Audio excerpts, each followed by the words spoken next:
Aloha and good morning. I would like to call the Planning and the Economy Committee to order. I would like to welcome the following members who are present in the council chamber. Council members Okimoto, Say, and Wire. I understand that Vice Chair Cordero should be coming shortly. Pursuant to Hawaii Revised Statute Section 92.3.7, this meeting will be conducted as a remote meeting by interactive conference technology with the following procedures in effect for the meeting. Members of the public will be allowed to provide oral testimony remotely or in person in the council chamber on all items on the agenda when each item is taken up. All persons who registered to testify in person will be called upon first, followed by those who registered to testify remotely. Persons who have not registered will be given an opportunity to testify following the registered testifiers. For those standing by remotely, please utilize the Zoom raise hand feature to indicate your desire to speak. For those joining us by telephone only, please press *9 to indicate your desire to speak. Before testifying, each person shall state their full name and will be limited to a 1-minute presentation on each item. HRS Section 92-3.7 requires all votes at a remote meeting to be conducted by a roll call unless unanimous. I will first call for objections, and if there are any, I will call for a roll call vote. For those council members participating from outside of the council chamber under HRS Section 92-3.7, the meeting will automatically recess if we lose audio-visual contact with you and cannot reconvene until we reestablish contact. Therefore, please announce beforehand if you will be voluntarily signing out of the meeting. Written testimonies, including the testifier's address, email address, and phone number, will be available to the public as described on the posted agenda. As a courtesy, please turn off all cell phones. Moving to agenda item number 1. Resolution 23-150 confirms the appointment of Lisa Martin to serve on the Liquor Commission of the City and County of Honolulu. Members, we have posted to the agenda a proposed CD1, OCS 2023-0924/10/10/2023, 2:28 p.m. to the resolution submitted by myself. For your information, the summary of the amendments is listed on the agenda. Before we call up Ms. Martin, I just wanted to thank, again, the administration for taking the concerns about the Liquor Commission seriously and for taking action to create a stronger commission. The 3 appointees on the agenda today reflect the hard work that the administration has put into finding qualified candidates willing to serve on a commission under heavy scrutiny and with intense time commitments. They meet weekly. So with that, Ms. Martin, if you wanted to say a few words, mahalo nui for putting your name forward and for being willing to serve in regulating, enforcing, I'm sorry, I'll wait to ask for questions after you give your opening remarks. Hey, good morning, everyone. I am very glad to be back here.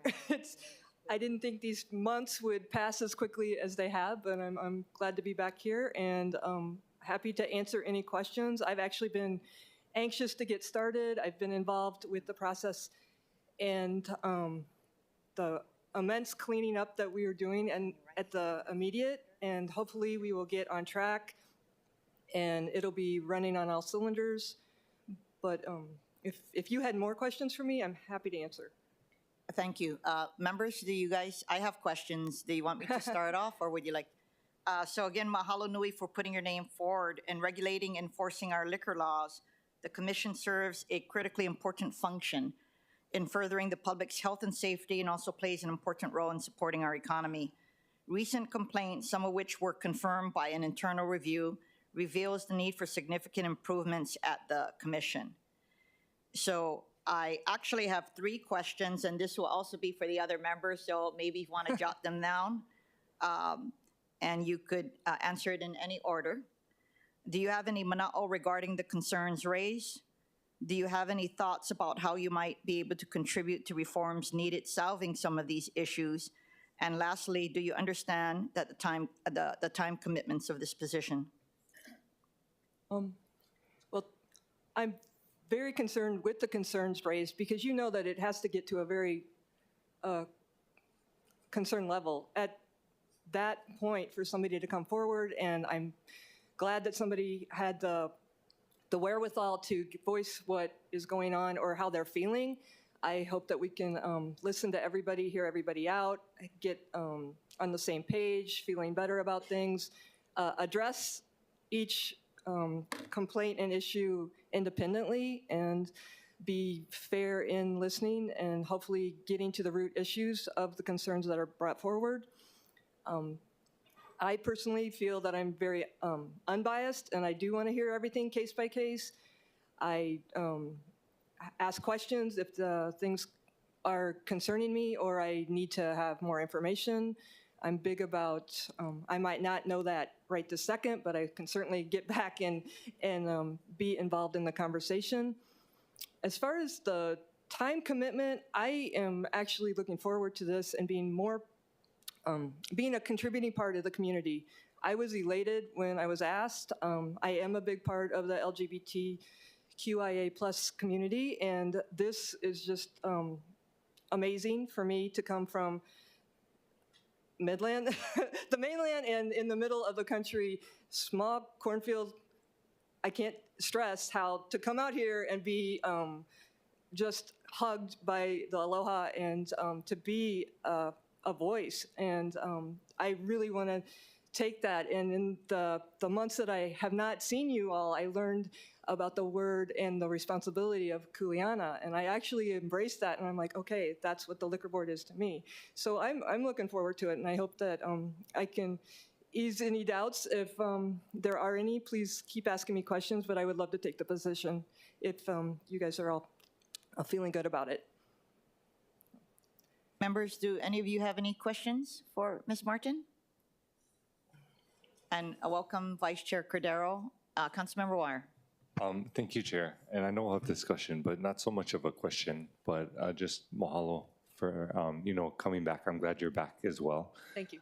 I do think your experience in the community, right, is going to be a real asset, but also your professional background, you have human resources experience. I think that all is going to lend, give you the skills you need to succeed and serve our community. So appreciate you being willing to step up, especially with all the other obligations you have. So thank you. Thank you, Councilman. Councilmember Shea. Hi, good morning, Ms. Good Martin. morning.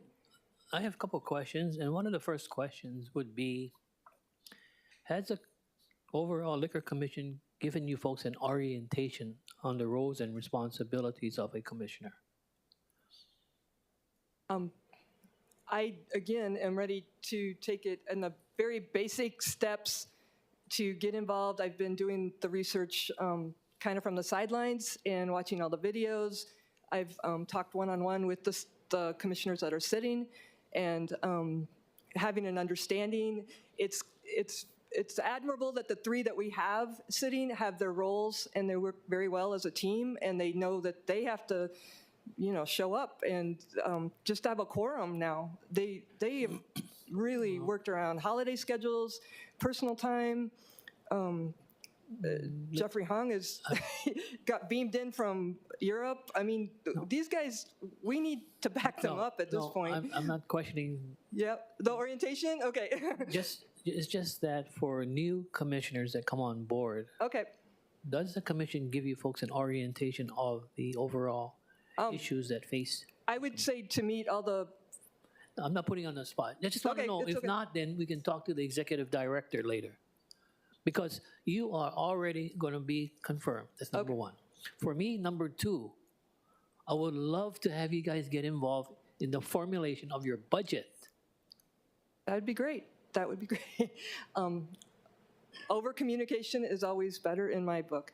Yeah, okay. I would say education and communication. The reason why is that I don't want you to be 5 months behind schedule. Yes. The Yes. budget is being formulated, and the council members know that you folks are one of the agencies that generate more revenues than True. expenditures. Yeah, we are in the big. Okay, so all I'm going to say, I hope there is a budget request for the fiscal year 25-26, okay? That's all I'm trying to get across now. Excellent. Yeah, and then We're you on can the come same and team. just, we're It's all all on the good. same team, and that's what I'm just trying to make you folks think ahead of the game already. Yep. And then the other one that I think you guys should really focus is what we discussed the past 3 years, and that was in regards to training of your investigators. Definitely. Yes, Okay, that's all. that's a major concern, and we are moving forward with that.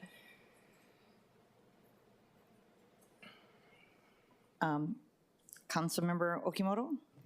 Thank you, Chair. Aloha. Hi. Lisa, thank you for seeing us again. I had a question kind of along the same lines. I did have questions about the training as well, which were answered.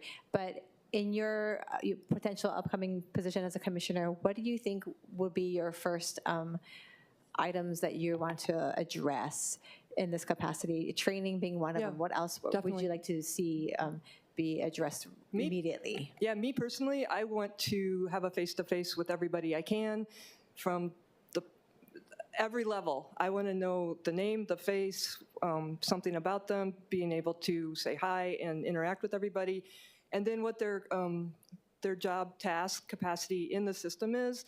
I want to have an understanding of what we have in place versus what we need to get, and to get the teamwork, hopefully, and rowing all in the same direction, right? We're all trying to solve the same problems, and we need to get some efficiency in communication. And I want to always have an open door policy if anybody wants to come to me, and I want to convey that to other people and hopefully start communication. Don't be afraid to ask or ask questions. And at that point, we can make a more detailed task plan of what needs to happen, or where the holes are, or where we need the budget to go, and see what's lacking after I personally learn the system, in quotes, and then go from there. And I am going to be the most loyal worker that you're going to find. So I'm always like problem solving, and we can do this, and why don't we just talk to him to help her? So I coach aspect kind of thing from a higher level. So I'm grateful as a potential board member to have that capacity to help with the system. Are you familiar with anything? I know, and I think it's great that you're going to go and talk with everybody. That's a great thing to do to get an idea of the lay of the land. But prior to doing that, until you're actually official, do you have an idea of the concerns that have been in the? Sure, yeah. I mean, Thank you. We're all hearing things from the media, and this has been ongoing. And the audit was what, 92 pages? Was it? Like, there's a few things to work on, and it's not funny when you get down to there's many modules that we need to knock out, not just tasks. There's modules of the task of the whole department, and we just have to keep going at it day to day, week to week, month to month, and cleaning up the things that we can, and narrowing it down and streamlining and being focused on what needs to happen, and not just talk about it, but actually get in the trenches and get to it and make a difference. Not just, oh yeah, we're going to get to that next month. Like there's got to be an action plan, right? I mean, nothing's going to happen unless we hold people accountable and get to it. And we got to move the needle. I mean, we're in the news, and we want to get out of the news. So, and Chair Kiaina did mention if you're aware of the time commitment. It sounds like you're aware that. Yeah, this is going to be I'm something. actually have structured my business around that. I've already time blocked Thursdays for the liquor board, so I am ahead of the game on that one. Thank you so much. Thank you, Sure. Chair. Okay. Thank you. I see some individuals for the administration. Did the administration want to come and opine actually about the nominee or the three nominees for the Liquor Commission? Deputy Managing Director? Good morning, Chair and Council members. Christian Jaram, Deputy Managing Director. So we're extremely proud of all three of these nominees. They all bring different strengths to this commission.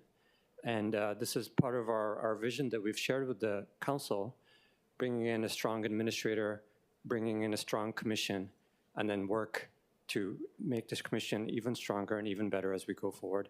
So we're very proud of all three, and we do ask for your support in these nominations. Thank you. Thank you. I don't know if you saw my earlier statements. I'm very pleased with the efforts undertaken by the administration and very pleased with the candidates. Ms. Martin, you can have a seat. We will now proceed with in-person testimony. Clerks, do we have any in-person testifiers? Chair, there are none. Is there anyone else in the council chamber who would like to testify? Please come forward to the testifier podium and state your name for the record. Seeing none, we will now proceed with remote testimony. Clerks, do we have any remote testifiers? Chair, there are none. Is there anyone else standing by remotely to testify? Chair, there are none. Members, we are in discussion. And if there is no discussion, the chair recommends that Resolution 23-150 be amended to the posted CD1, which is summarized in the posted agenda. Any discussion? Any objections, reservations? Hearing none, Resolution 23-150 is amended to a CD1. Chair then recommends that Resolution 23-150 CD1 be reported out for adoption with the understanding that the resolution as amended be listed for adoption on the December 6, 2023 council meeting agenda when Ms. Martin meets the 3-year residency requirement for Honolulu Liquor Commission appointments specified in HRS Section 2281-11. Any discussion, any objections, reservations? Hearing none, so ordered. Moving to agenda item number 2. Resolution 23-218 confirms the appointment of Joseph Bach to serve on the Liquor Commission of the City and County of Honolulu. Members, we have posted to the agenda a proposed CD1, OCS 2023-0925/10/10/2023, 2:41 p.m.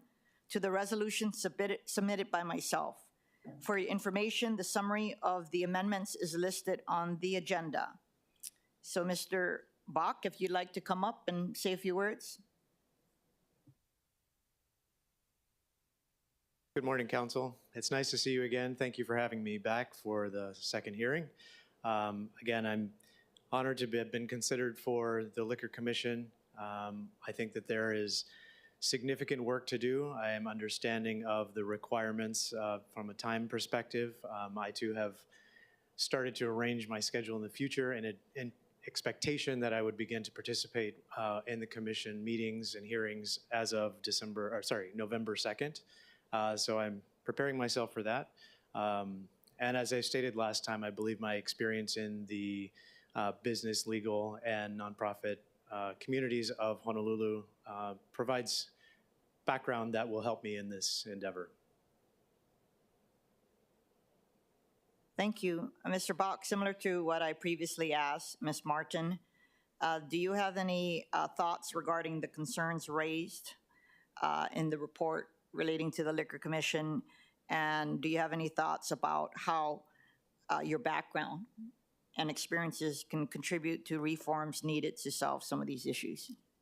I certainly do. I would like to say that the issues that have been presented by the community and that have been exposed within the commission previously are part of the reason why I have an interest in participating in the improvement of the commission itself.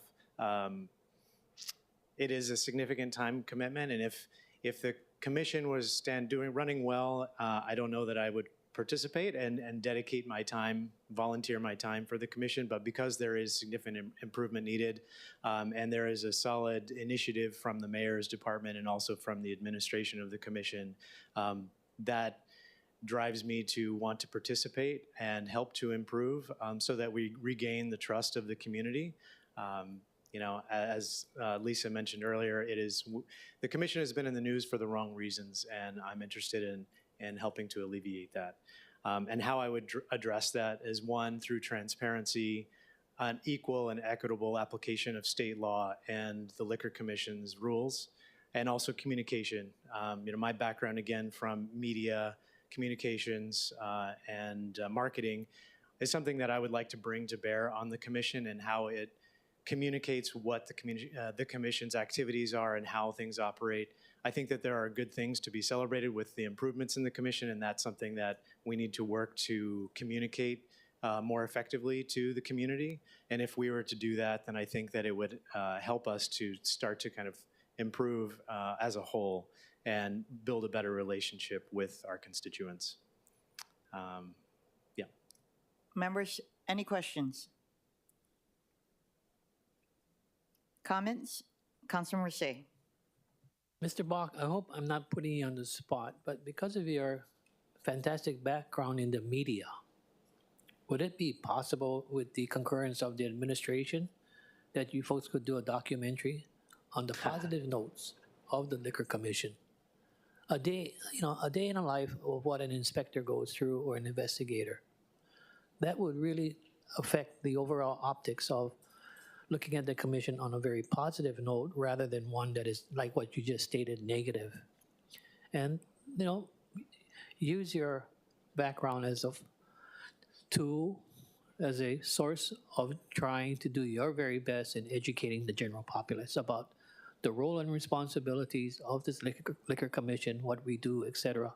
Because a lot of times the general public doesn't know what happens in the evenings, what happens during the days when inspectors go to the liquor warehouse to go and audit a lot of their financials, etc. And something that the residents can attach themselves to.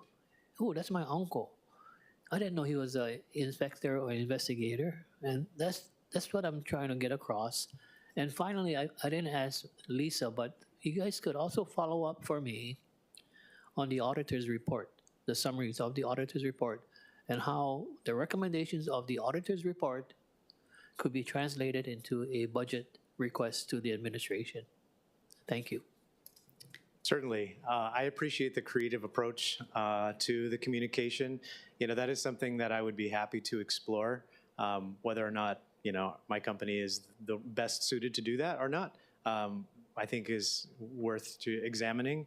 But to that end, I have already reached out to the mayor's office and said that I would like to be involved in how we can best strategize communication between the commission, the mayor's communication division, and also the community. Because I think that, again, we need to take the first step in communicating positive news, not just waiting for the news to report the negative stuff. So yes, I like that idea and would be happy to take that forward. As far as the audit is concerned, and to your previous question about an orientation, I've met with the mayor, I've met with the administration from the commission. We have not had a formal orientation session. My assumption is that we're waiting until we're confirmed whether or not we go through an orientation process. But I'd be happy to participate in that. But we have been provided copies of the audit and other documentation for us to begin reviewing, which we have been doing. And yes, I think that would be helpful in supporting any budget requests or process. Thank you for answering these questions. And Councilmember Say, I think you might be interested in a ride-along with one of their inspectors, and maybe you can also be part of the documentary if they do one, okay? Councilmember Wire. Mahalo, Chair. Even if it's like an Instagram reel, I saw the one that Councilmember Say was in on the bus. That was like a year or two ago. But yeah, echo the same sentiments. Thank you for stepping up right now. Appreciate, you saying that if things are all okay, you wouldn't see a need. And so, just appreciate your heart in it, and also recognize communications is really important in terms of just building public trust, ensuring that the public understands what's going on. I mean, we've seen that right now with all the concerns about emergency preparedness, and just having access to information gives people a little bit more stability and security in their daily lives. And so I know both the licensees, deserve that, and then the broader community, I think, will be well served by just, an accessible, transparent, and effective a board and commission that communicates effectively. So look forward to you serving on the commission.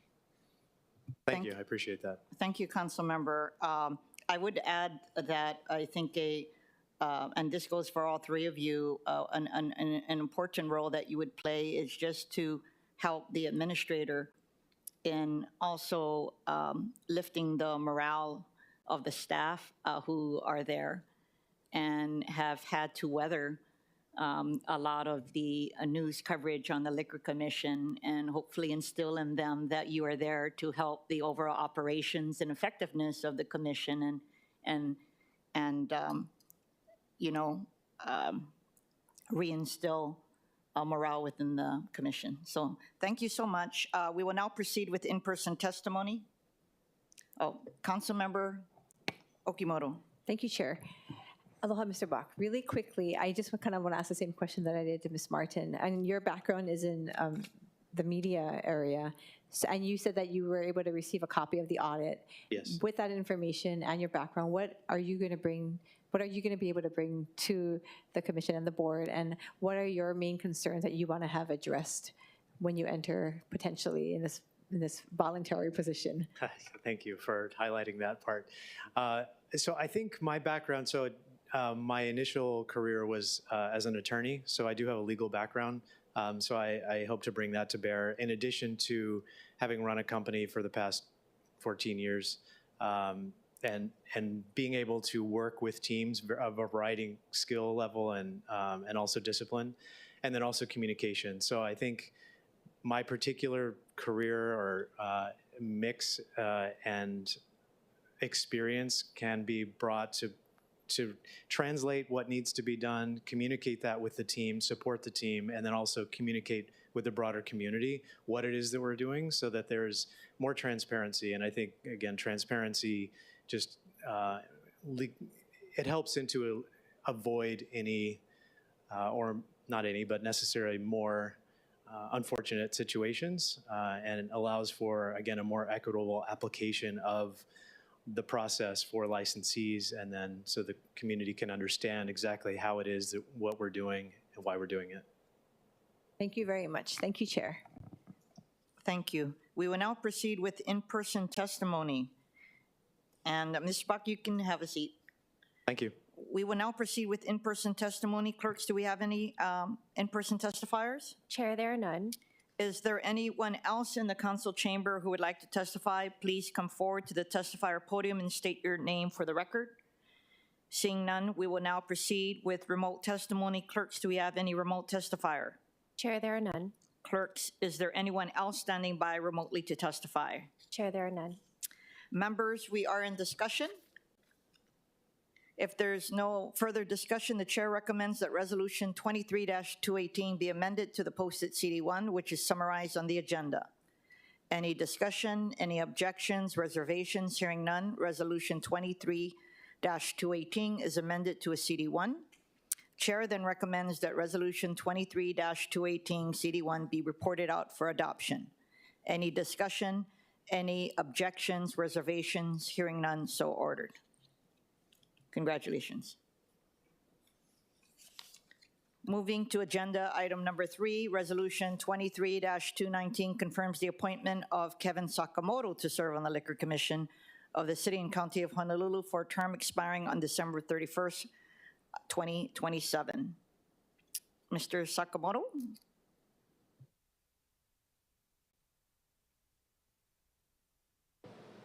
Good morning, Chair, Vice Chair, members of the committee. Kevin Sakamoto. It's a pleasure to be considered for this position. I'll bring 30 years of professional experience in the financial services industry, about a third of that in executive management, and look forward to contributing more to the community that I've been born and raised and lived in my entire life. I'll stop there for any questions. Thank you. Again, similar to the questions posed to the other two nominees, do you have any thoughts regarding the concerns that were raised in the internal report? And do you have any thoughts about how your experience may be able to contribute to the reforms needed to solve these issues? Yeah. Thank you, Chair. Yeah, I watched the video of the hearing of the systems review, and it was stunning. I'll say that, and plus all the news in the media. I read through Executive Director Sal's working paper on the recommendations, and I know they're complex. They're not easy, and if they were easy, they would have been figured out by now. As far as recommendations for myself, probably too early to tell. I'm not one to kind of just jump in and just say, we got to do this. I think you need to listen, learn, understand, and get different points of view from key stakeholders within the commission. And that's what all of our commissioners, we should plan to do. The ride along is a good idea, and put yourself in the shoes of the investigators and see what they go through and the challenges that they face. And in my experience, I always felt it's the best way to work with the people, listen, learn, and understand. Thank you so much. Members, any questions? Councilmember Wire. Thank you, Chair. And mahalo again for your willingness to serve as well. I'm curious because I know you served on a prior city commission, and so I'm just curious what you learned from that, or anything you think we should know or would be useful to know, and how you think that positions you to better serve or to serve on the Liquor Commission. Yeah, thanks for bringing that up. And obviously, my experience was I thought it was very positive coming off of the Salary Commission. Yeah, I learned a lot in a sense where you read the headlines and see the news and hear about what's happening in these commissions, and you get involved in it is very different. And there are complex issues that are there that are not readily apparent to the general public. But the Court of Public Opinion has its own mind and thoughts.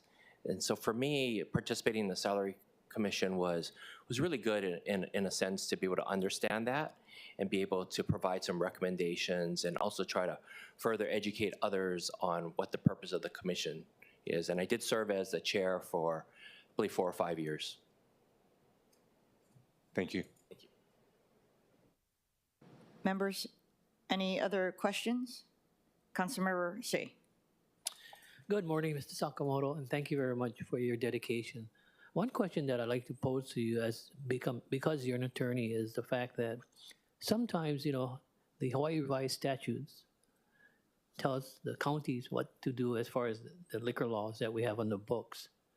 I just hope that you would, figure it out someday that if there is any conflict between the HRS versus the ROH, whereby you feel that the ROH has much more power or teeth behind it, would you be willing to go and address it with the state legislature to amending or revising those particular statutes that tie our hands at the county level? Yeah, thanks, Councilmember.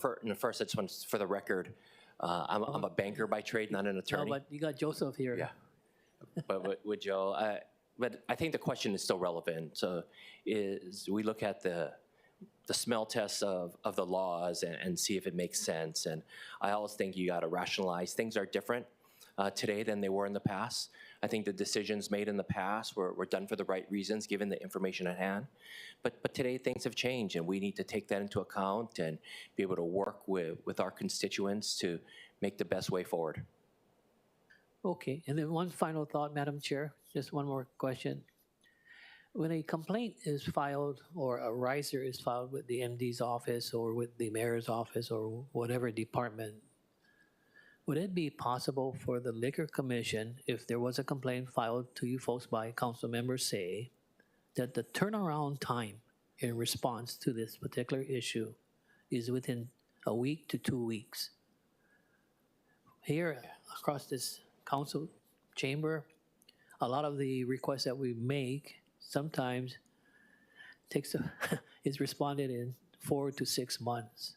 So how do we get back to the constituency to say, hey, yeah, on that Pensacola bar that has an upstairs where the noise was just emanating, da-da-da-da-da. We just wanted to I want to find out in responding to the residents, this is what we are doing. So for the administrator, within a week to 2 week turnaround time, that's what I'm looking forward to, if can.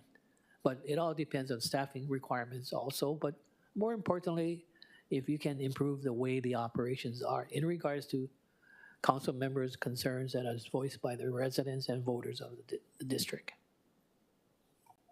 Yeah, sure. I can't say that I am fully understanding why it takes so long today, and I'm not pointing blame at anybody, but for myself and in my experience working for publicly traded companies, when questions come down from the board of directors or the CEO, we are responding right away and take it as top priority. Thank you. Thank you, Mr. Sakamoto. Before we proceed to in-person testimony, because we have Administrator Petelis here, Petelis, did you want to say some remarks regarding the 3 nominees? Good morning. It's nice to see you all again. At least live this time instead of video conferencing. I'm very much looking forward to having a full commission. It's been difficult on the staff as well as the current commissioners to have meetings, especially when they have conflicts. And there have been many times where one of our commissioners is usually video conferencing from, say, Europe or Asia or somewhere in the mainland just to be able for the commission to do its business and approve applications as well as to levy fines that are necessary. So I'm really looking forward to having a full commission. And also, council members say, in terms of our response time, I think the most important thing for us is to make sure that what we provide you is accurate, and that may take some time. And if that's the case, we'll communicate that with you to make sure that you have the best possible information as you move forward in the things that you need to do. Thank you so much. We will now proceed with in-person testimony. Clerks, do we have any in-person testifiers? Chair, there are none. Is there anyone else in the council chamber who would like to testify? Please come forward to the testifier podium and state your name for the record. Seeing none, we will now proceed with remote testimony. Clerks, do we have any remote testifiers? Chair, there are none. Clerks, is there anyone else standing by remotely to testify? Chair, there are none. Members, we are in discussion. Seeing no further discussion, the chair recommends that Resolution 23-219 be reported out for adoption. Any discussion, any objections, reservations? Hearing none, so ordered. Congratulations, Mr. Sakamoto, and to actually the other two nominees. Moving to agenda item number 4. Resolution 23-221 confirms the reappointment of Ms. Kainani Kraut to serve on the Planning Commission of the City and County of Honolulu for term expiring on June 30th, 2028. Members, we have posted to the agenda a proposed CD1, OCS 2023-0873/9/26/2023 8:57 a.m. to the resolution submitted by myself. For your information, the summary of the amendments is listed on the agenda. In short, it would be amended to note the new charter criteria for Planning Commission members and clarify that Ms. Kraut will fill the Land Development and Construction seat on the Planning Commission. Welcome. Good morning.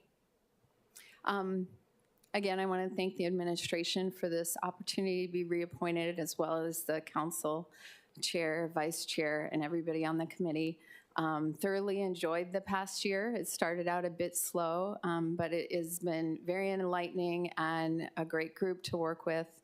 We had an all-day meeting yesterday, and very excited about bringing equity and transparency to the process and really honoring the process. Thank you.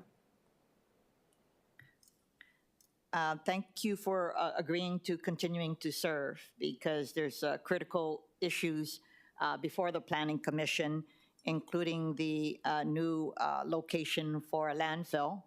And if my colleagues have not seen the article in today's, there's an article today talking about the potential sites, and actually the Planning Commission is looking at them.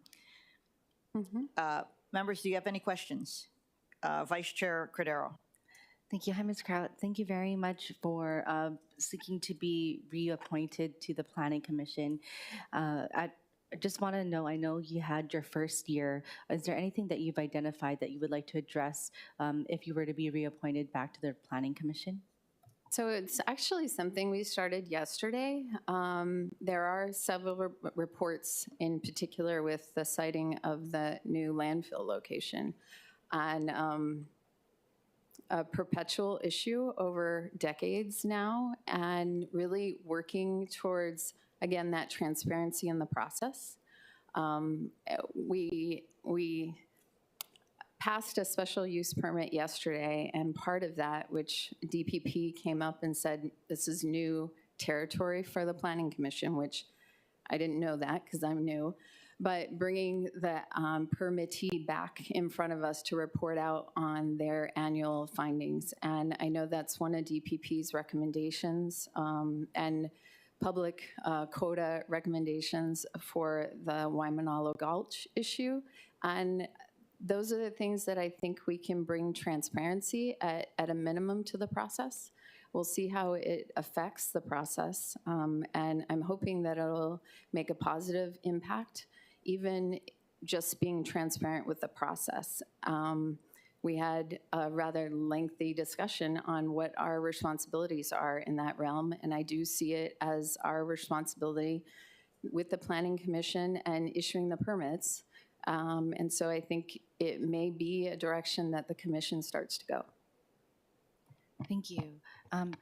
Also, Ms. Kraut, there have been moments, and I don't know if it has been within your first year, but moments where this council has wanted or contemplated, either in this committee or in the zoning committee, to bring back bills back to the Planning Commission because we felt that they were not properly vetted enough or ready enough to come to the council. And we struggled with it, going through, making the sausage process because once again, we felt like it wasn't properly vetted enough in the Planning Commission. But of course, it made our process with those bills at the council level a lot longer, maybe twice or thrice as longer. So with that, have you experienced that while on the Planning Commission? Such discussions where the Planning Commission is recommending certain legislation or policies or recommendations go out to the council, but you're like, oh wait, let's kind of like sit on this and like let me this through. I have not directly experienced that. I do feel that the commission, we have I feel a working commission that would honor and respect that process. Again, as long as it's within our purview, which we all have spent time trying to understand what our responsibilities and where that starts and ends. But I do feel like even yesterday in our meeting in working with DPP, has DPP done this and trying to send those messages to DPP? And I think as long as, I know we always have this, if we end this hearing, we have to make decisions, but we've kept hearings open for that reason, so that the discussions and dialogues can continue within our meetings. Okay, and because there have been not just one or two instances where we felt like we should bring bills back to the Planning Commission. We haven't. We've been able to handle it. We're still handling some from the Planning Commission currently, but I know just yesterday, I know that there's two bills relating to my Halaba area that are now being requested for extension of time so that we can have more time to look at it, right? But if the Planning Commission is the first step of our process, like how can we, I guess, mitigate and keep to the council's time for our bills and policies as well, since we have the Planning Commission to help us do that work, is why I'm asking that question, yeah? Well, and I think, again, there's a process in place. I think some of the decisions that we made yesterday, we vetted the process and basically saying if this isn't acceptable, the process is for somebody to come back to us. And so we think this is a good position, and through the process, send it back. And so I would encourage that. Oh, wonderful. Thank you. I really appreciate that. Thank you. Pane is okay with that. Members, any other questions? Councilmember Water. Mahalo, Chair. And mahalo, Commissioner, for willing to serve again and or continue serving in your service to the community. And just wanted to say that. And then also say thank you for your recognition and commitment to equity. Like you mentioned, appreciate Chair mentioning the landfill. Because I think, we have multiple landfills on Oahu, and, one is obviously municipal, and of course the ones on Oahu in different places affect different communities, right? Different socioeconomic levels, and I think especially when we're looking at environmental justice, moving it into particular communities could also bring up equity issues, right? In terms of who's being impacted now by, say, Waimanalo Gulch versus who are going to be impacting in the particular community that we're putting it in. And so I think that's a big equity question as well. But again, really appreciate your commitment to having those conversations and just serving our community. Mahalo. Thank you. Thank you. Thank you. Thank you, Councilmember. And before we proceed to testimony, I just wanted to make a comment with regard to the landfill.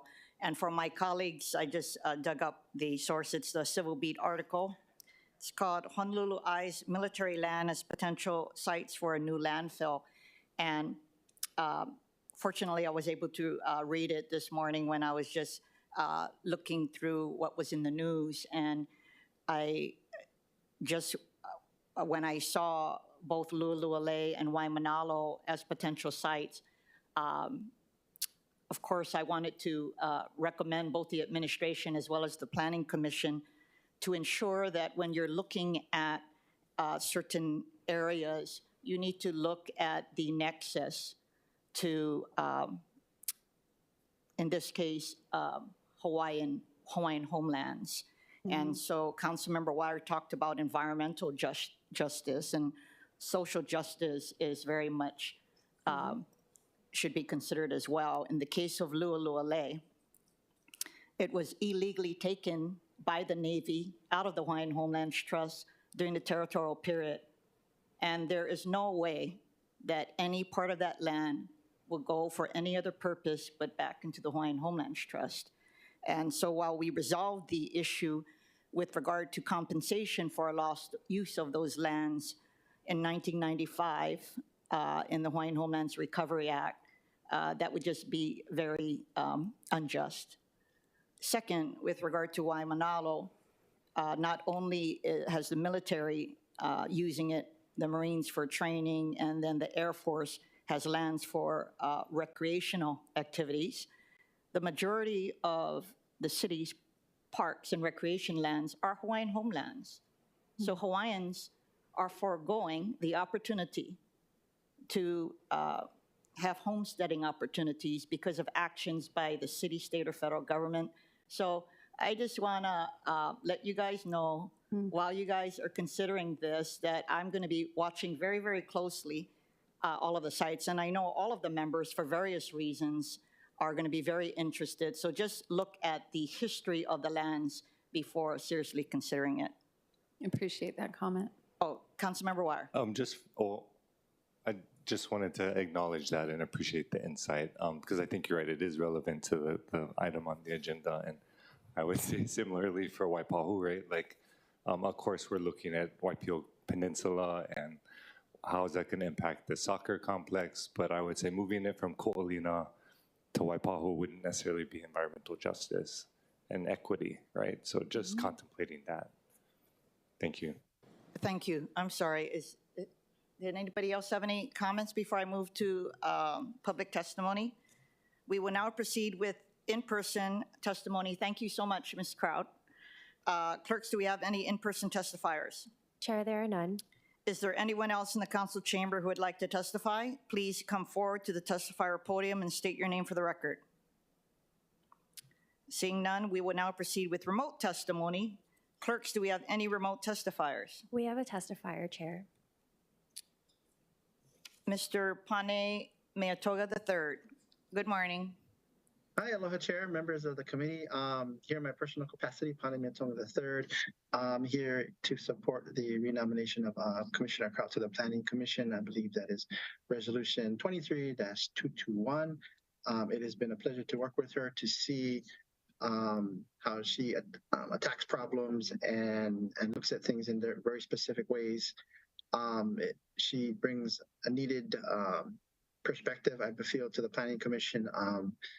As she mentioned, we did have a long marathon day with that, but she is very vocal voice in our commission, and I wanted to personally testify. I couldn't be there. I'm sorry I couldn't be there in person, but to just testify in her support for her renomination. Thank you.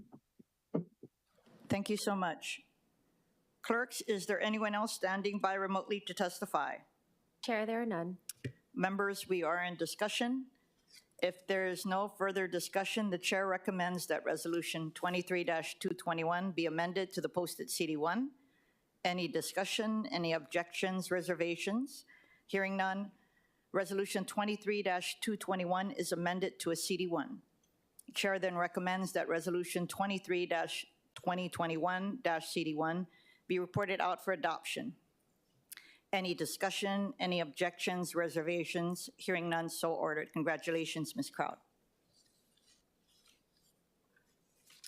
Moving to agenda item number 5 for action, Resolution 23-258 accepts a gift of travel, lodging, registration fee, and meals valued at $2,186 to the city from National League of Cities for the data specialist of the Office of Economic Revitalization to attend the 2023 National Leagues of Cities Summit in Atlanta, Georgia from November 15th to the 18th, 2023. We have, for the administration today, Hewan Kwan, Planner 3 of the Office of Economic Revitalization.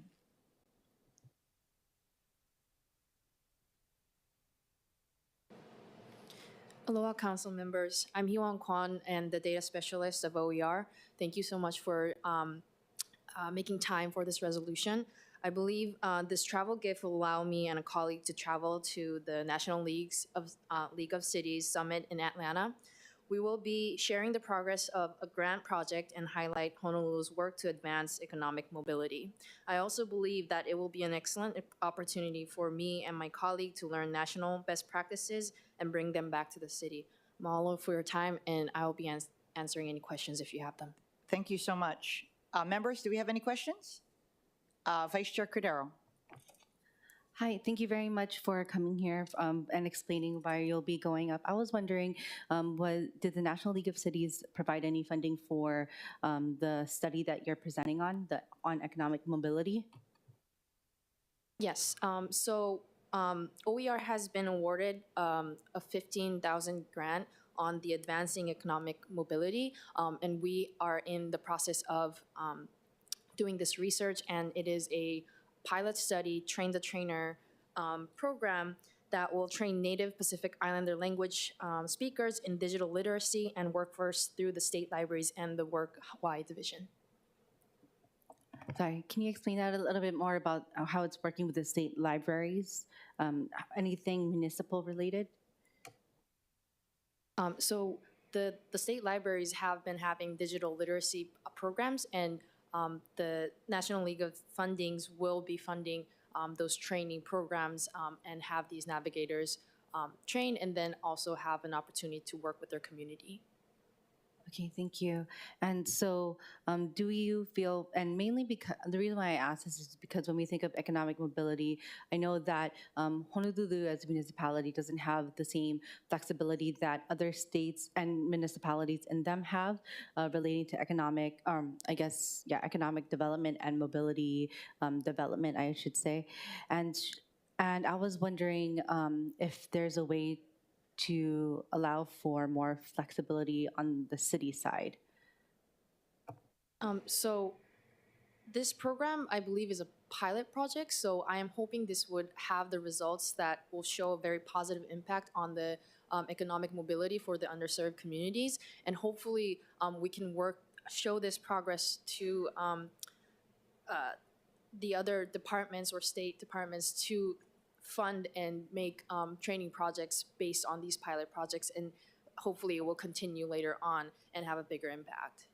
Okay, thank you. I hope that in the future, the National League of Cities will be able to fund things that not only benefit like the state as a whole, but specifically the city and county of Honolulu specifically. So because, I mean, just as I think Councilmember Say continues to say that a lot of things that we do benefits the state, even though the city is enacting and implementing a lot of these programs.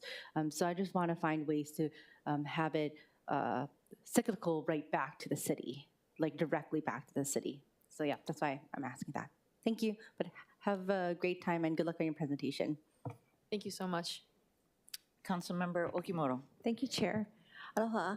I was just curious if this conference was attended previously by you or anyone else in OER. And you mentioned you and a colleague. So does this cover the cost for two of you to go? I believe the two of the OER members have been present last year's summit, and the other colleague is actually working with Aloha Job Center. So he will be able to cover the training part more intensively. So we are going to that. And this is only for my travel funding.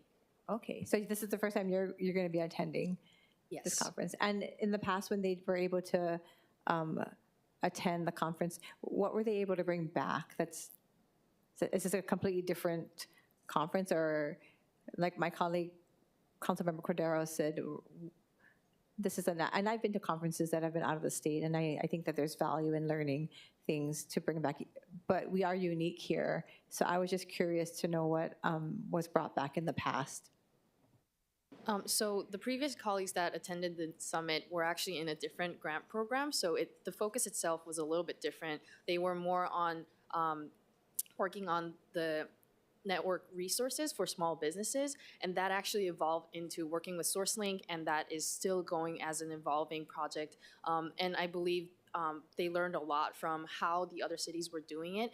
But I agree that going to mainland conferences, there are very different focuses, and what they want to do is very different. But one of my interests is how to address the racial inequality, and we have a very different situation here, but I think that is actually a starting point for a lot of other cities because they're becoming more diverse in a different way. And I would love to learn a little bit more of how the other cities are addressing a new issue for them, but a somewhat old issue for us. Thank you. No, I agree. And I think from my experience in going to different things in the past, even though we are different, there are things that we can glean from it. So I'd actually be interested to know what you bring back, because OER is something that, here we want to make sure that we have an economy that's thriving, especially after COVID. And that was what from my understanding, what the OER, your department was designed for. And now that we're past that, we've moved past the crisis that COVID brought to our economy. I'd like to see what you guys can bring to us if you're going to these conferences moving forward. Thank you. Thank you, Chair. Thank you. Ms. Kwan, I was asked to clarify if the dates that we have identified is correct. Is it November 15th to the 18th or November 14th to the 16th? So I will be leaving on the 13th, get there on the 14th. The summit itself is from the 15th to the 18th. Oh, okay. Thank you so much. Members, any other questions?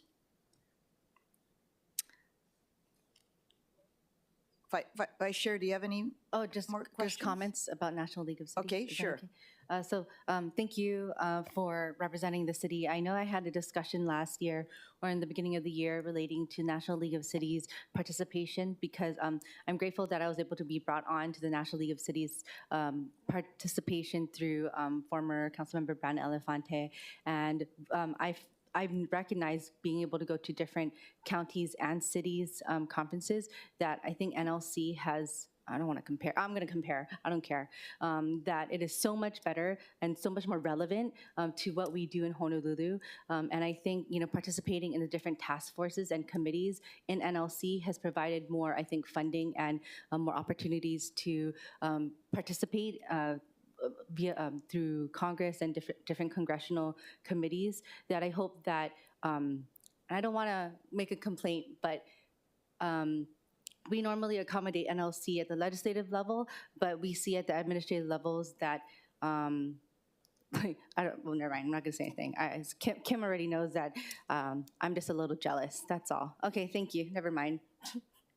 Thank you for sharing. Thank you, Ms. Kwan. We will now proceed with in-person testimony. Clerks, do we have any in-person testifiers? Chair, there are none. Is there anyone else in the council chamber who would like to testify? Please come forward to the testifier podium and state your name for the record. Seeing none, we will now proceed with remote testimony. Clerks, do we have any remote testifiers? Chair, there are none. Clerks, is there anyone else standing by remotely to testify? Chair, there are none. Members, we are in discussion. If there's no further discussion, the chair recommends that Resolution 23-258 be reported out for adoption. Any discussion, any objections, reservations? Hearing none, so ordered.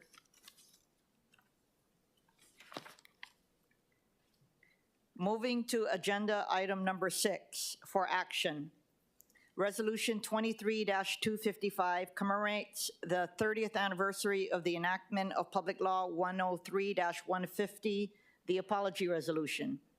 Members, I drafted and introduced Resolution 23-255 at the request of members of the Native Hawaiian community, in particular Waimanalo, to commemorate the 30th anniversary of the enactment of the Apology Resolution. At the time of its enactment, it stirred up important conversations in the federal and state governments about the need for reconciliation with the Native Hawaiian people and the role of government in mitigating ongoing impacts from the overthrow of the Hawaiian Kingdom. It also supported, and in some cases inspired, members of the Native Hawaiian community to reassert their inherent sovereignty and exercise their self-determination. There continues to be need for government to support Native Hawaiian self-determination and mitigation of impacts, and I'm hopeful that this reminder and description of actions that have been taken may inspire both the Council and the administration to continue to look at ways to do so. Members, I'm sorry. Since this was Council initiated, clerks, we will now proceed with in-person testimony. Clerks, do we have any in-person testifiers? Chair, there are none. Is there anyone else in the council chamber who would like to testify? Please come forward to the testifier podium and state your name for the record. Seeing now, we will now proceed with remote testimony. Clerks, do we have any remote testifiers? Chair, there are none. Clerks, is there anyone else standing by remotely to testify? Chair, there are none. Okay, thank you. I do know that we have the Association of Hawaiian Civic Clubs, and many of the Hawaiian organizations are there, so I'm anticipating participation at the full council meeting. Members, we are in the discussion.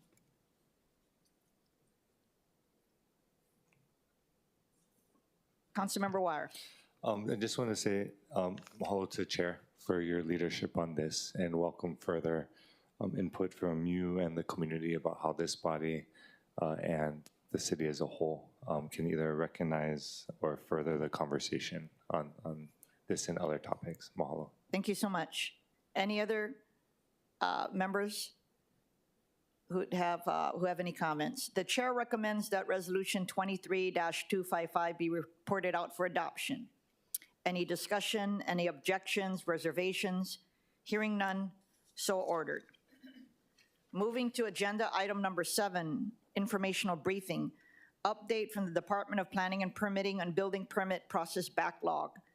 Members, for your information, the presentation is your handouts and available online as Departmental Communications 744. We have for the administration, Director Dawn Takeuchi Apuna of the Department of Planning and Permitting.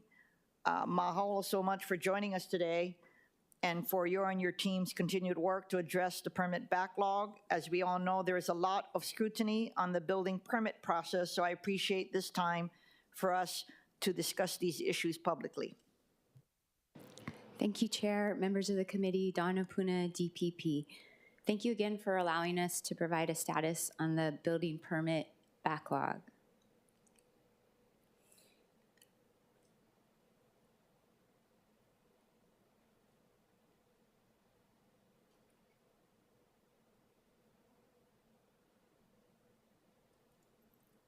So again, we take a look at the residential backlog, and we've excluded the instant online permits, although that includes solar permits, which are more than 60% of the residential backlog. We have gone up a bit, and that is in part to, again, the shift from the pre-screen, which we cleared out, into the code review. And also, we've been doing a lot of training where we have shifted many of the pre-screeners to the code review. So that has upped the time for residential permits, excluding instant online permits. But we do think that in the next few months, we will be able to bring this duration down as well as more people are trained.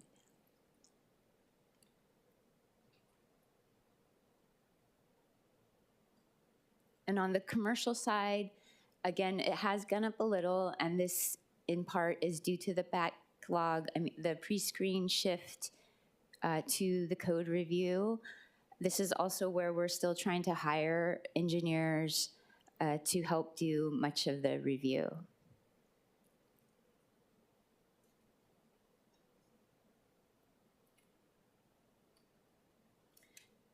So when we look at what our plan reviewers are working on a daily basis, we found out that more than half of their time is spent on phone calls from the public.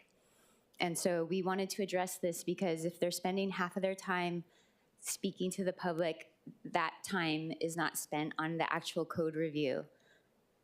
We know that when we look at many of the questions, certainly one question is, what is the status of my permit? And that is something that we try to provide, and that's probably the only way right now, other than to look on our website. We can provide that status information, but there's also a long slew of questions that you can actually find on our website answers to. So we encourage the public to go to our website, and if they have questions about specific types of permits, et cetera, you most definitely can find those answers on the website. We are also working with Department of Customer Services and to utilize their call center. So we're compiling a lot of FAQs so that they can help take some of the load of the call volume that we experience. We are also working with DIT to create an online question form so we can better organize and make available on our website an avenue to submit questions and that we can answer to in a more organized fashion. Also, the new software, which we hope to be under contract soon, will provide more transparency as to permit status. What is that? No, gotta go the other way. So I wanted to talk a little bit about our hiring, so you had an understanding of how we're doing. So if you look at the first column on the far left, the red one, vacancies.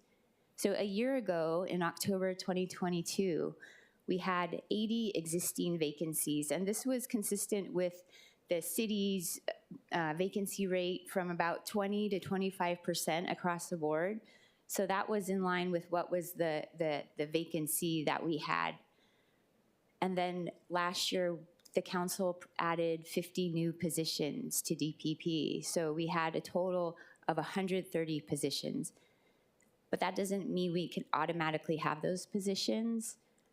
We have to create them, and that takes a process through BFS and DHR to formally establish these positions within the civil service system. So in the last 6 to 8 months, we were able to create 23 of those 50 positions, and actually we've maxed out those positions. The remaining 27 positions will require a reorganization, which we are also working on. So in reality, the total open positions were the existing 80 vacancies plus the 23 created, for a total of 107 positions. I just wanted to note that that includes the 15 plans examining engineers that were created, mechanical, electrical, building.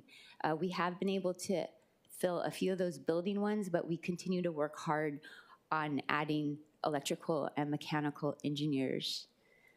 And that's largely a pay issue, among other things. It's interesting. I was speaking to the director of DFM, Gene Albano, and I know he's an electrical engineer. And I said, hey, Gene, do you know any electrical engineers that we could hire? And without hesitation, he said, the pay. You have to bring up the pay. Electrical engineers won't consider working for DPP just based on the pay. So we're working on that too. We're working with the union. But that we will continue to tackle that because that is basically the answer. So in the last year, since last October, we've done some hiring. We've hired 16 personal services contracts, as well as appointed. So appointed are those in administration, whether it's the deputy director or the housing PAB position. So there's been a total of 76 hires.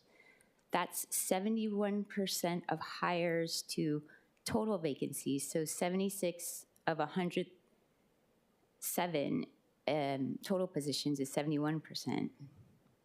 And then the percent of civil service vacancies that were filled is 56%. So 60 civil service positions were filled out of a total of 107 civil service positions. But at the same time, we have separations, and we broke it down a little. 2 moved away, 1 was terminated, 8 retirements, 2 went to private, 17 went to other government agencies, primarily city agencies, and well, state and city, but mostly city. So they move around within a city. And then 11 we don't know why they left. So there's a total of 41 separations in the last year. So that turnover rate is about 14%. I did a little research. 10% or lower is a healthy turnover rate. So we're obviously below that. But I mean, it makes sense, but we're going to continue to improve all of our processes, et cetera, that will help to retain staff. And so the net gain, with a total of 76 hires and 41 separations, we're net positive with 35, which I think is a pretty good number. Our ASO and our divisions are working very hard to constantly hire, working on creating position descriptions, doing interviews, et cetera. So I think that this is a positive story. And then lastly, I think people might have been aware of this play that was out recently, and I think it sold out a lot of their shows, and it's about DPP, about how their permit was stuck for so long, and they even advertise it as part fact, part fiction. But we wanted to just look at that permit and let you know that that application was in process for 1,351 days, but of that, 1,259 were with the applicant. And you can see, it was with DPP, pre-screen code review, and zoning plan review branch for a minimal or not such a significant amount of time. So with that, that is my update, and I'm open for any questions. Thank you. Thank you for your presentation, and actually, thank you for clarifying the fact versus fiction page. A lot of my friends actually went to it, and I was gonna. They were inviting me, and I wasn't able to go. But maybe I should go and stand up in the audience, yeah. And then I'll wave your PowerPoint. Members, any questions? Councilmember Wire. Oh, not so much questions, but just kind of following up on that, and then the conversation we had, and mahalo, Director, for the work you're doing, with the liquor commissioners even, about how communication is important and just access to information. I wonder if there's other ways we can get like this out, like if it should be on the website or like infographics that we can share to just kind of help dispel, the myths that are out there. Because similar to Chair, like, I'll share in the community all the progress that's being made, and people just kind of scoff sometimes, And it's like, no, we have actual data and facts to back it up. Right. Yeah, no, absolutely. I think, 9 times out of 10 when we look at a permit and people are complaining, it's not with DPP or necessarily DPP's fault. So, I mean, we take these status briefings to take that opportunity to respond. But yeah, I think we can maybe look into, we're trying to rebrand and work with CSD and our consultant to see how we can put forth a positive and the truth, what's really happening. So. Maybe someone could do like an op-ed, like an industry expert with all the data and numbers. I don't know, just throwing it out there. Yeah, thank you. Thank you, Councilmember. Along those lines, do you have a public information officer? Yes, I do. He's right here, Curtis Lum. Okay, well, either himself and or in concert with the mayor's communications office, I think Yes. you guys need to get the word out. Yeah. And for example, when articles come out, which you just had an article Right. talking about how some may have a preference over others with regard to Yeah. the time frame, and I think you guys need to just show the good work that you guys been undertaking. Right. Any other members have any questions? Councilmember Okimoto. Thank you, Chair. Aloha, Director Apuna. Aloha. Thank you for being here.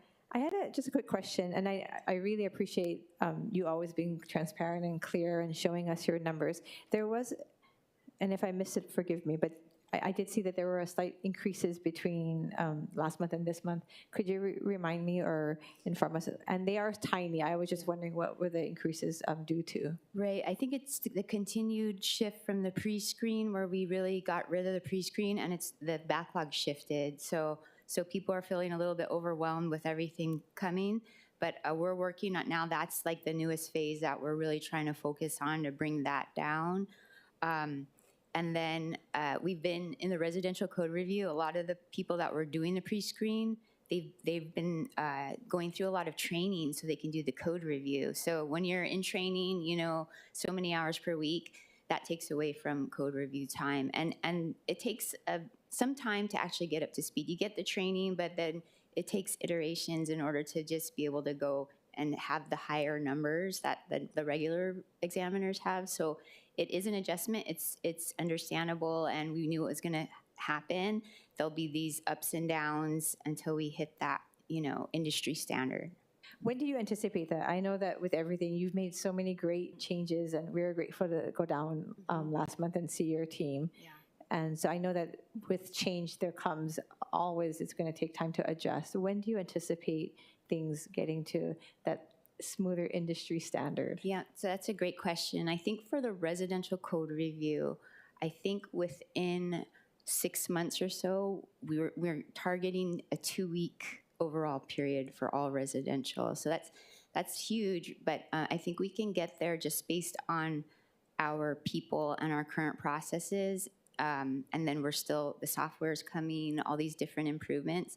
But for residential, and then for commercial, to bring it down to about a two-month, basic timeline, it's going to take a little bit longer because it is so difficult to get those engineers.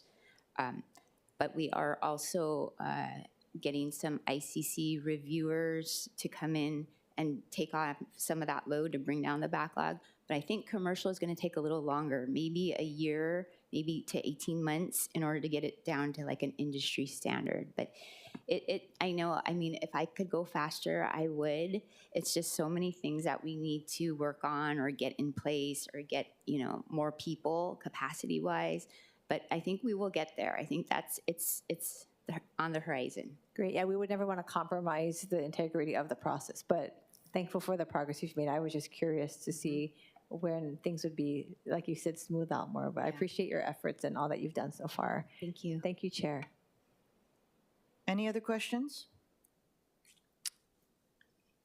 Seeing no other further discussion, thank you, Director Apuna, for all of your hard work. We will now proceed with in-person testimony. Clerks, do we have any in-person testifiers? Chair, we have one in-person testifier.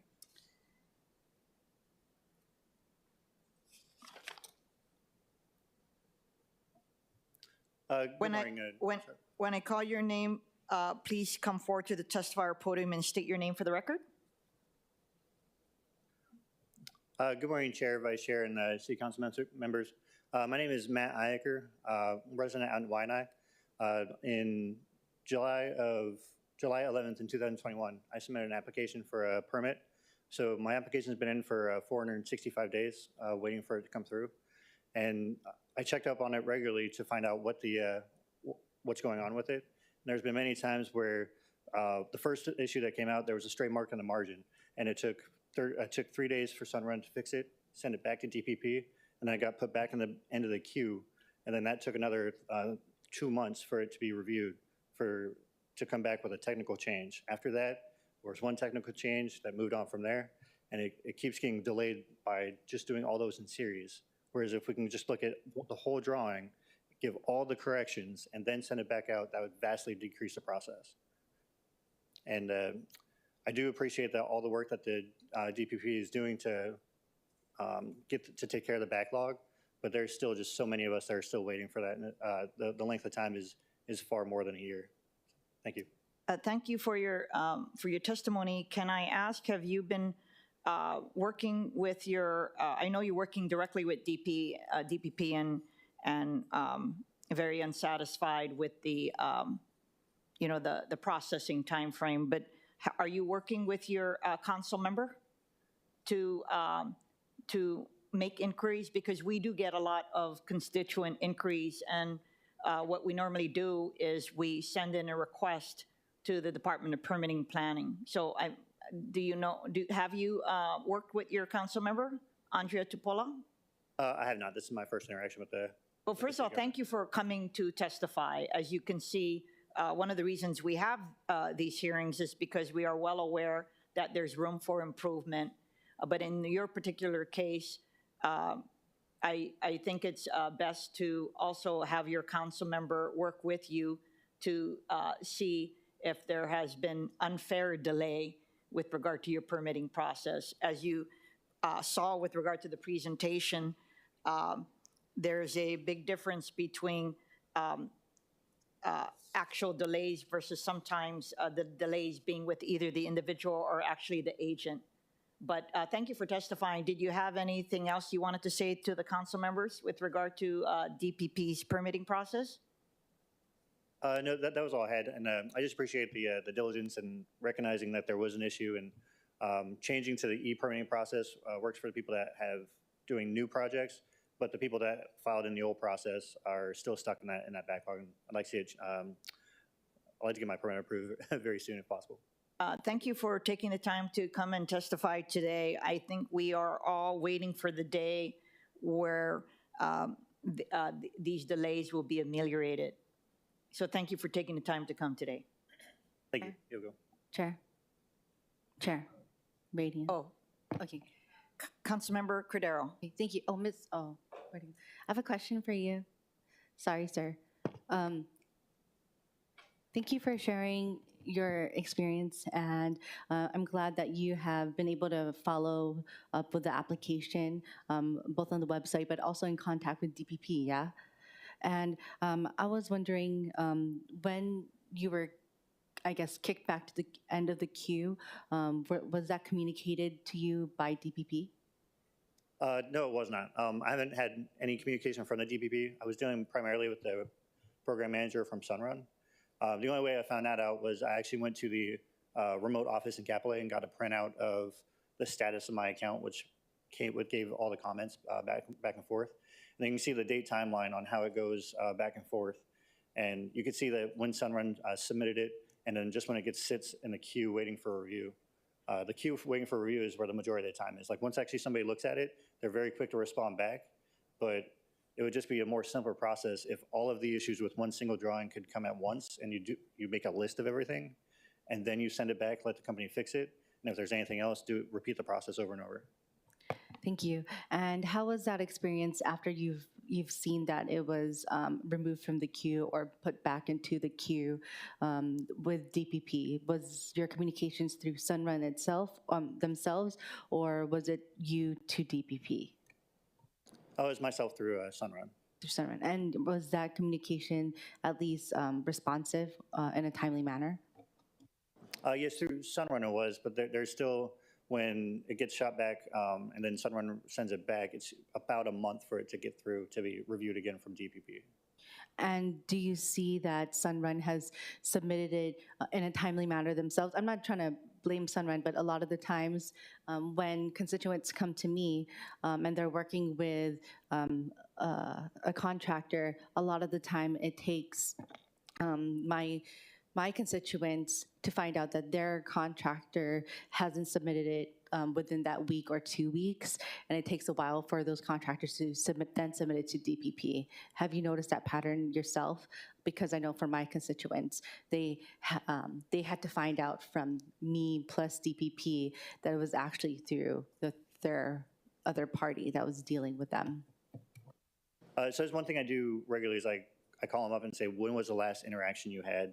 And ever since I've been doing that, I've been getting a good response from them because they know I'm checking up on them. So initially, it would take a little bit longer. I think if I remember the schedule correctly, it was about 3 to 4 weeks the first time. And then now that I'm actually talking to them on it, that's been 3 days to 2 weeks is the maximum I've seen before.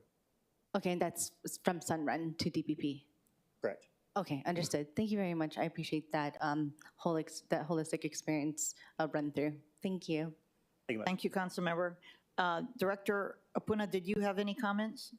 Yes, I understand the testifier. I can get his information after, then we can look, and I can give you a more detailed, what happened in the last 400 or so days. But definitely, we'll get your information and figure it out.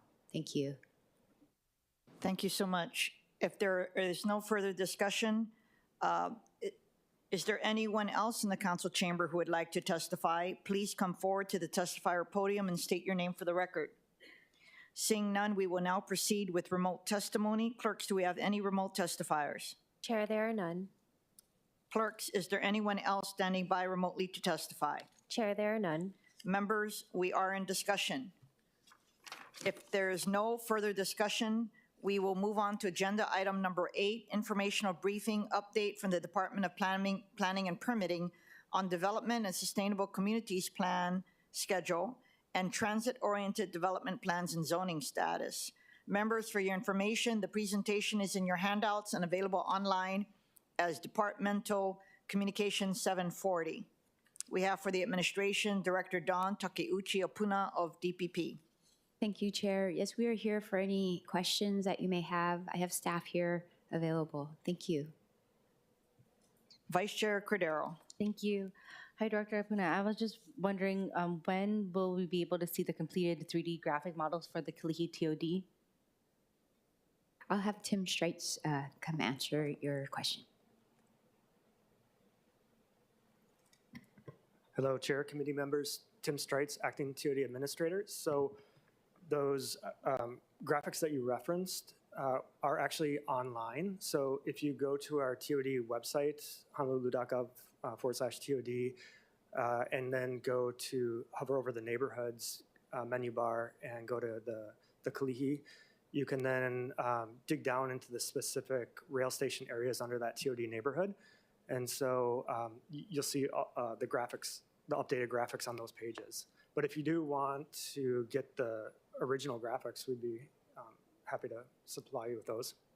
Okay. Yeah, I've been on it a few times over the past month, and I guess because I'm normally looking at the related documents, and I look, of course, is it? I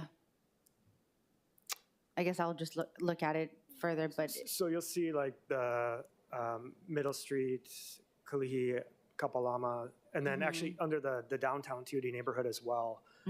For like Iwilei and I think even Chinatown pages, there's links, and then there's the station area vision description under those links. But if you click on the links, those pages break down all the recommendations related to land use, transportation, and so forth. And then I think mostly those graphics are at the bottom of the page. Okay. So we put them on the website because the TOD plans were already adopted, and so we can't replace those. But they are there for the public to view, and then we incorporate them into like presentations and so forth. Oh, okay, I see. So it's not specifically in the related documents, but in the actual areas, like the divided areas within the TOD plan, like Middle Street, Kalihi, and Kapalama?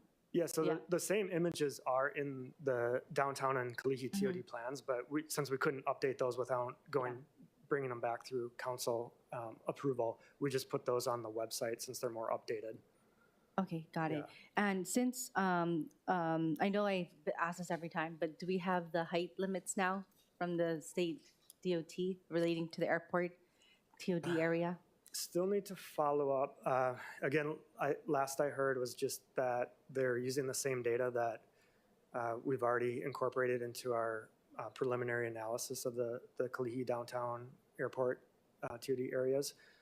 I think there was a passing of a staff member that was the project manager within DOT airports that might have delayed that effort. So I'll follow up and let you know if there's been any progress on that. Okay, thank you. Thank you for that information. And yeah, hopefully we can finally get those height limits. Thank you. Yeah. Thank you, Chair. Any further discussion by members? We will now proceed with in-person testimony. Clerks, do we have any in-person testifiers? Chair, there are none. Is there anyone else in the council chamber who would like to testify? Please come forward to the testifier podium and state your name for the record. Seeing none, we will now proceed with remote testimony. Clerks, do we have any remote testifiers? Chair, there are none. Clerks, is there anyone else standing by remotely to testify? Chair, there are none. Members, we are in discussion. Seeing no further discussion and no further business, this meeting is adjourned.